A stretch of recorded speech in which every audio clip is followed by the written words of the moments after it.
It's me, Shay. Oh, you're really scared right now. Spooks are going on right now. Boo. You know, it's really scary. Zoinks. Downright spooky, really. You let your guard down, and so I jumped out and I spooked you. It's terrifying. Boo. I don't blame you if you run screaming or fill your pants with defecation as you do. You know, it's normal. It's normal because, you know, I scared you. It's the time of year, it's Halloween, when you get scared by those sorts of things. Pumpkins. Boo. The Vendread archetype has by far my favorite lore out of any group of cards in the game. A Resident Evil and Spawn inspired story about a zombie outbreak in a metropolitan area, which in some way leads to the passing of the main character's loved one, turning him into a dark hero hellbent on vengeance, tearing through the city's zombie hordes and finally taking on the leader of the invasion, becoming even more powerful in the process, leading to a bittersweet battle with the corrupted body of the person he lost that sadly results in his own demise as well, but he rests in peace knowing that his mission was fulfilled.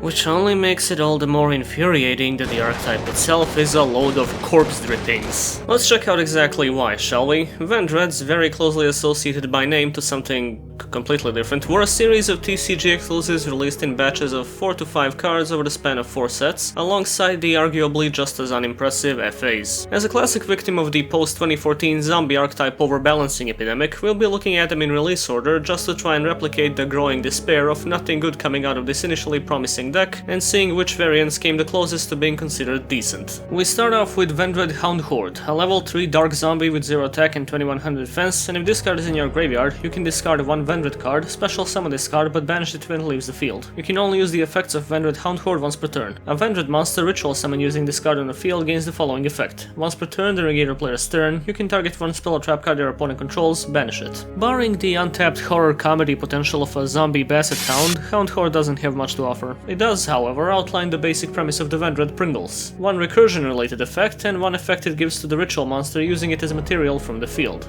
Emphasis being on the field. While the effect inheritance gimmick is cool in theory, and is something I wish had been experimented with more in other summoning mechanics, except this one, the fact that your materials have to be on the field for it to apply is one of the deck's major downsides. Not only do you have to commit to wasting your normal summon and heavily setting up the field just to give some removal options to your ritual monster, but the majority of these inherited effects are also fairly underwhelming. The one on Hound Horde is decent, far from necessary, but it's a nice bonus if you're running the card. It also has a tolerable recursion effect, giving you some graveyard setup while frantically attempting to maintain field presence. Aside from its level, which can be annoying when ritual summoning higher level monsters, Hound Horde is among the better Vendreads. Now let's move on so I don't have to stumble over the word Hound Horde anymore. The other low level monster introduced in the first batch is Vendread Revenants. If you think the names are a bit tricky so far, just wait until we get to the back row. It's a level 4 with 1800 attack and 200 defense, and if this card in your possession is destroyed by an opponent's card by battle or card effect and sent to your graveyard, you can special summon this card but banish it when it leaves the field. You can only use the following effect of Vendread Revenants once per turn. A Vendread monster ritual summon using this card on the field gains this effect. Once per turn during either player's turn, you can target one special summon monster your opponent controls, banish it. You might have noticed a slight difference between the card's actual effect text and the way I'm reading it, and the reason for this is that the official text awkwardly puts the once per turn limit after the effect inheritance clause instead of the recursion ability. I understand it was done to convey that both the recursion and the effect inheritance are hard once per turn, even though I don't see a reason for the latter given that the effects are already once per turn, but because it's worded pretty awkwardly, along with making Vendreads the only group of cards in the game using the word preceding, I'll continue to simplify it. To add further confusion to the mix, Revenants are the only Vendread monster whose recursion effect is not a hard once per turn, but given that you'll never have more than one of them on the field at a time, it's really not relevant. Anyway, Revenants have a much more solid removal effect, at the cost of their recursion ability being abysmal. It's extremely rare that you'll be leaving the low-level Vendreads out in the field during the opponent's turn, and even if you did, it would most likely be a cakewalk for them to destroy Revenants again and get rid of them for good. Quick targeting banishment of a special summon monster sounds pretty sick, but it's essentially the only monster removal option the deck has besides 2 trap cards that are generally not ran in most builds. You wanna run it for the level and the inherited effect, but generally not more than one.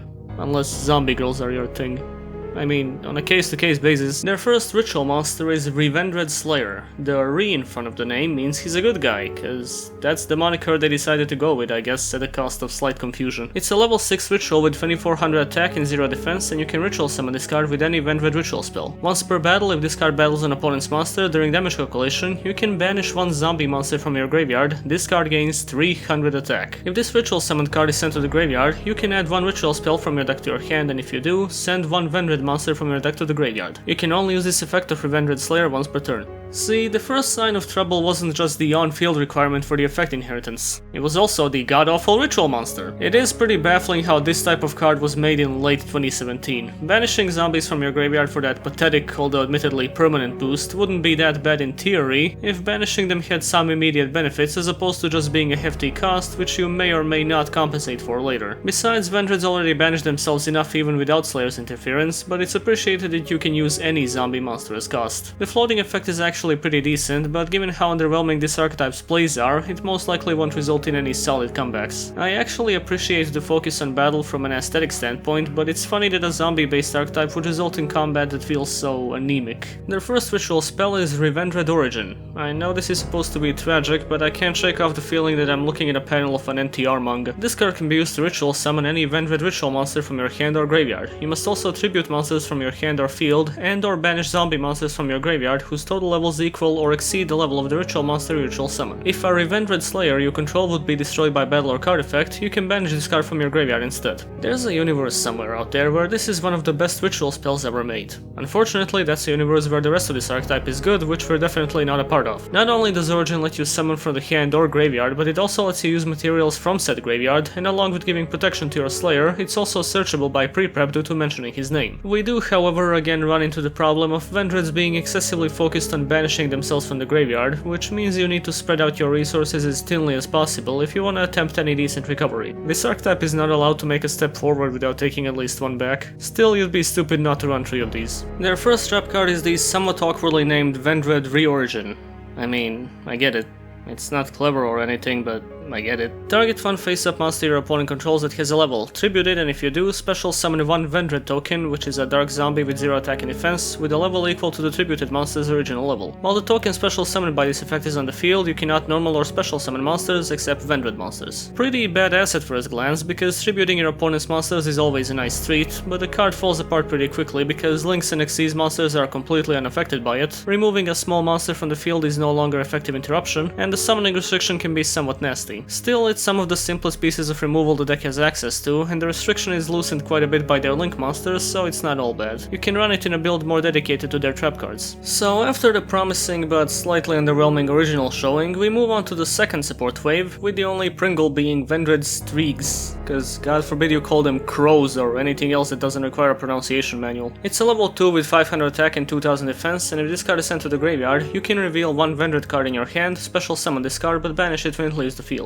You can only use the effects of Vendread Streaks once per turn. A Vendread monster ritual summon using this card on the field gains the following effect. After damage calculation, if this card battled an opponent's monster, you can draw one card, then discard one card. This one probably has the most extreme disparity between the usefulness of its two effects. On one hand, you get an amazingly handy revival ability that will be alive almost every time the card hits the graveyard. On the other, it gives you 1/4 of hand destruction after your ritual monster was involved in damage calculation. Look, Vendreads, I know you really want me to do battle, but that's not how things work anymore. Strix is far from a necessary addition to the deck, and mostly just saw play in the Extra Link variant, which was the most optimal way to play Vendreads before Summon Sorceress and Firewall got banned.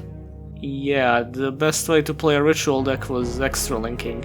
How do you fuck up that hard? Their next ritual monster is the level 5 Vendread Chimera. I think I saw Kurt Russell kill one of these one time. It's got 2300 attack and 0 defense, and you can ritual summon this card with any Vendread ritual spell. When a card or effect is activated that would destroy a card on the field, you can banish one zombie monster from your graveyard, negate the activation, and if you do, destroy that card. If this card is tributed or banished for a ritual summon, all monsters your opponent controls lose 500 attack and defense. You can only use each effect of Vendread Chimera once per turn. You know, you could have just called it Stardust Zombie, because that's basically what the card is. And much like Stardust Dragon, this effect is cute, but hardly commendable in the game's current environment. Again, there's the banishing cost, which puts more of a strain on your resources, and instead of a floating effect, the card offers some pathetic attack reduction when used as ritual material. In the end, it's just not worth the effort to summon that could be going to making marginally better plays. Their field spell is Vendread Knights. You can discard one card, add one Vendread monster from your deck to your hand. You can only use the effect of Vendread Knights once per turn. When your Vendread monster destroys an opponent's monster by battle, battle, you can banish one Vendread monster from your graveyard. It can attack an opponent's monster again in a row. Man, if this card design team was in charge of real life, taking a breath would require you to banish a zombie from the graveyard. Aside from that, the card is tolerable, I guess? It's a simple cost for a simple search, although it would have been a lot better if it let you add back row cards as well. The battle effect can be used more than once, which has the potential to stack decently with Slayer, but it's pretty likely that you'll be drained of resources before the battle phase even starts. It's not good, especially compared to most archetypal field spells these days, and the hit to terraforming doesn't help either, so it's a very debatable card to run. For the last card in the second wave of support, we have the Brady Bunch Reunion. It's a normal trap that lets you reveal one Vendread ritual monster in your hand, special summon any number of your banished Vendread monsters with different names in face down defense position whose total levels exactly equal the level of the revealed ritual monster, tribute all those face down defense position monsters, then ritual summon that ritual monster from your hand. You must be able to ritual summon to activate and to resolve this effect. Wow, Vendread Chimera is an asshole. I'd even be tempted to call this half decent if it was a spell, because it recycles the Vendreads that you banish so often along with summoning a ritual monster, but because they had to fill some sort of idiotic quota with each pack, this was made into a trap card instead, therefore removing 90% of its potential usefulness. The second wave goes out with a complete whimper. The third wave of Vendreadism kicks off with Vendread Core, a level 1 with 0 attack and 500 defense, and if this card is in your graveyard, you can banish one other zombie monster from your graveyard, special summon this card, but banish it when it leaves the field. You can only use the effects of Vendread Core once per turn. A Vendread monster ritual summon using this card on the field gains the following effect. Your opponent cannot target this card with card effects. Its recursion effect is pretty decent if you have spare zombies to banish, although due to interaction with Shiranuis and such, it mainly resulted in additional fuel for the Extra Link variant as opposed to being good ritual material. The inherited effect is solid enough to warrant running a copy because the deck is a bit sparse in protection, but you rarely want to play more than one due to its horrible level. Next up we have their level 7 ritual monster, Vendread Battlelord, or as he's known in the OCG, Vendread your prom date, you ugly sack of shit. He's got 2700 attack and 0 defense, and you can ritual summon this card with any Vendread ritual spell. You can banish one Vendread card from your graveyard and declare one type of card, monster, spell or trap, and for the rest of this turn your opponent cannot activate cards or effects of that type. If this ritual summon card is sent to the graveyard, you can add one ritual monster from your deck to your hand, and if you do, send one Vendread monster from your deck to the graveyard. You can only use each effect of Vendread Battlelord once per turn. I bet they thought they really had something when they came up with a ritual version of Shockmaster, but they left out the crucial segment where Shockmaster was a quick effect. Oops. This renders Battlelord significantly less useful, and you're most likely to get any root out of him by disabling monster effects such as hand traps or borrow link monsters. His floating is a natural extension of Slayer's graveyard effect, which is appreciated but hardly salvages the card or anything. Run by preference, but expect its effect to be a fringe option a lot more often than a reliable stun. On the other hand, we finally get some actual quality with their quick play spell, Vendread Charge. Send one zombie monster from your hand or face up from the field to the graveyard. Special summon one Vendread monster from your deck. You can only activate one Vendread Charge per turn. Honestly, I have no idea what took them so long, but this is a perfectly good consistency booster. The cost can occasionally be a bummer if the zombie you send has no easy recovery effect, but aside from that, this card rules. It can help you set up the graveyard by discarding, and it puts Vendreads on the field where their effect inheritance can be applied. This deck is far from a beacon of swarming ability, so it'd be silly not to run 3 copies of this. But it wouldn't be a Vendread support wave without an underwhelming trap card, so Vendread Revolution awkwardly stumbles in. Discard one card, then target one Vendread monster and one ritual spell in your graveyard, special summon that monster in defense position, and if you do, add that ritual spell to your hand. You can banish this card from your graveyard, then target 5 of your banished zombie monsters, shuffle them into your deck, then draw one card. You can only use each effect of Vendread Revolution once per turn. Once again, we have a trap with a perfectly solid effect, doomed to complete another failure due to being a trap. I'll give it credit for at least trying to compensate for all the banishing going on with a kind of Jar of Avarice effect, but I'd rather have those monsters go back to the graveyard instead of burying themselves even deeper inside my deck, never to be unearthed again. The first effect almost makes me want to say to run it by preference, but the deck already has enough issues with speed as it is. I don't think you'll be spearheading any revolutions with this one. The final wave of support, or should I say the batch of cards that made us face reality, started off with Vendread Anima. I think most of us would have preferred a Vendread Anime instead. It's a level 1 with 0 attack and defense, and you can banish this card from your graveyard, then target one of your banished Vendread monsters except Anima, special summon it. Also, you cannot special summon monsters for the rest of this turn except zombie monsters. You can only use the effects of Vendread Anima once per turn. A Vendread monster ritual summon using this card on the field gains the following effect. Banish any monster destroyed by battle with this card. This one is right up there with Strix for the Vendread monsters with the best recovery and worst inheritance effects. The fact that it took this long for a halfway decent way to get back your banished Vendreads is supremely depressing, but at this point you take what you can get. Running a couple of Animas is good, but you usually don't want to max out on them. And hey, the second effect might help in case someone out there is trying to be funny with Mystic Tomato.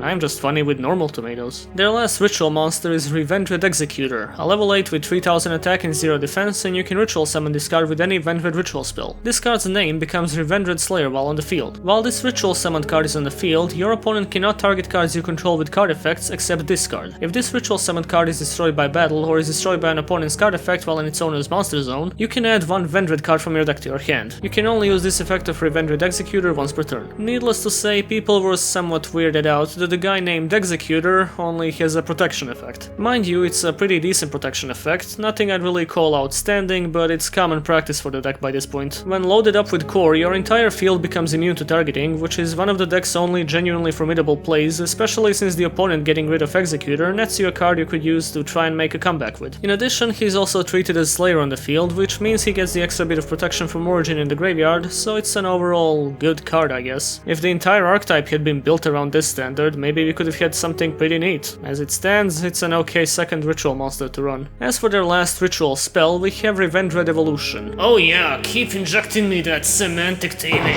This card can be used to ritual summon any Vendread ritual monster from your hand or graveyard. You must also attribute monsters from your hand or field, and or send one Vendread monster from your deck to the graveyard, whose total level is equal to the level of the ritual monster you ritual summon. The ritual summon monster is destroyed during the end phase of the next turn. You can only activate one Vendread Evolution per turn. This is genuinely one of their better cards, and I'm surprised that the only downside is the next end phase destruction, as opposed to something like make your life points 10. Along with dumping a Vendread from the deck that you can use to extend your plays, the destruction effect actually plays into the floating effects of your rituals, slightly compensating for your loss. I don't wanna say you should max out on this one, but it synergizes decently well with Origin, so it's fun to play around a bit with the ratios. But let us not forget the unwritten Vendread rule. For every step forward, a skull-shattering somersault back. Vendread Nightmare is their only continuous spell card with the following effect. Once per turn you can tribute one or more Vendread monsters from your hand and or field, then target one face-up monster you control, increase its level by the number of monsters tributed until the end of this turn. When your attacking Vendread ritual monster destroys an opponent's monster by battle, you can have your monster gain 1000 attack. You can only use this effect of Vendread Nightmare once per turn. Where do we even begin?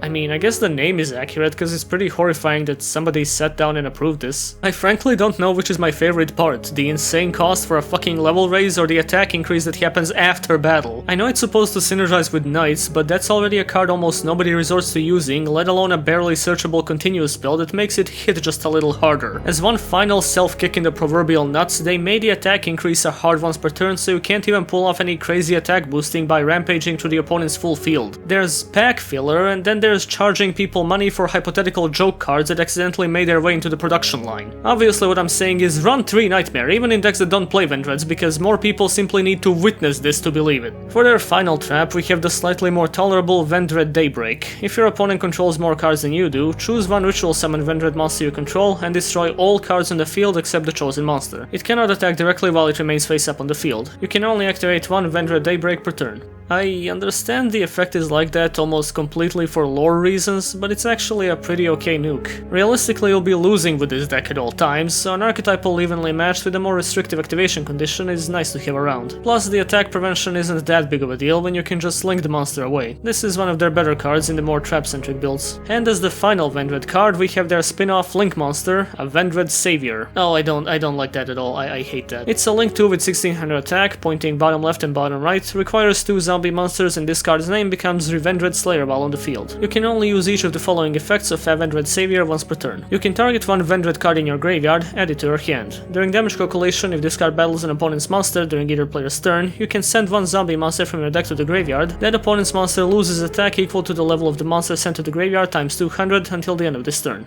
It's okay, not like you have a choice really. This is one of the 2 decent monsters this deck can link to, the other being Vampire Sucker, and it's not like the extra deck space is tight or anything. This guy can lead into some nice play extension and potentially graveyard setup if it doesn't die before the battle phase. Run it unless you just really prefer your blue cards without Doritos around the edges of the artwork.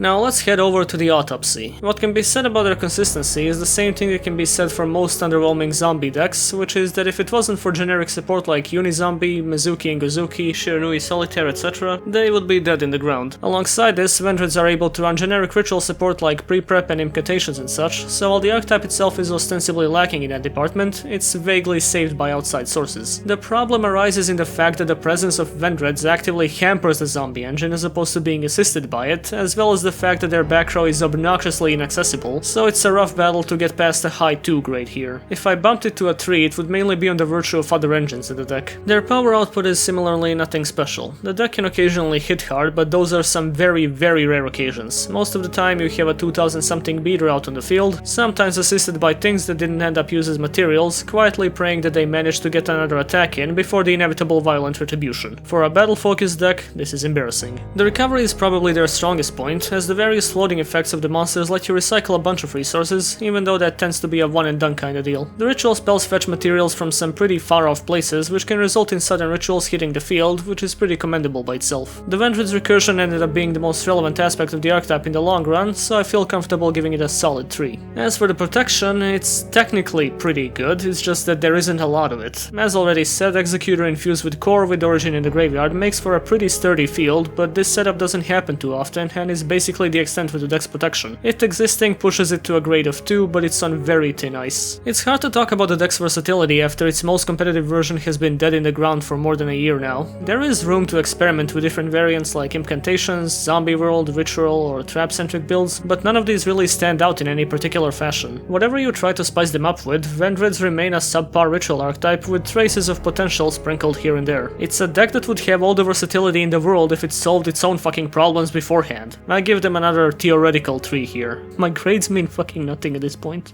Here's a relatively pure build, courtesy of Mr. Tishamon who helped me out, and here's a more trap-centric variant. There's not a day that I look at Vendreads and not weep about what could have been. Some of the best card lore progression in the game conveyed both in the artwork and the effects, and ultimately robbed of any deserved glory by, what I'm gonna assume to be, Konami's prevailing fear of a zombie archetype becoming unspeakably broken due to their amount of generic support. On one hand, I kinda don't wanna see new cards added to this archetype, since I feel like expanding this well put together story would ruin some of its appeal, but I've rarely ran into a deck that was so almost competent that it's basically screaming for a couple of new pieces of support so that it can enjoy some well-deserved time in the spotlight with a playstyle it was actually intended to have. They sent this archetype to hell. I think it's time for it to return the favor.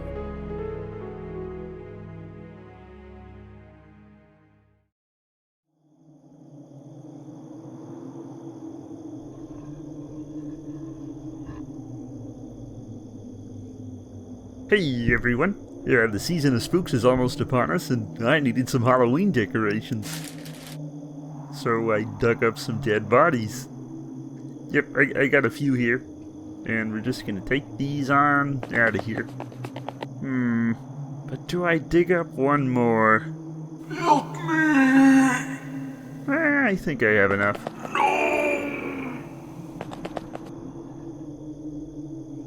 Yo, what are you, cocky?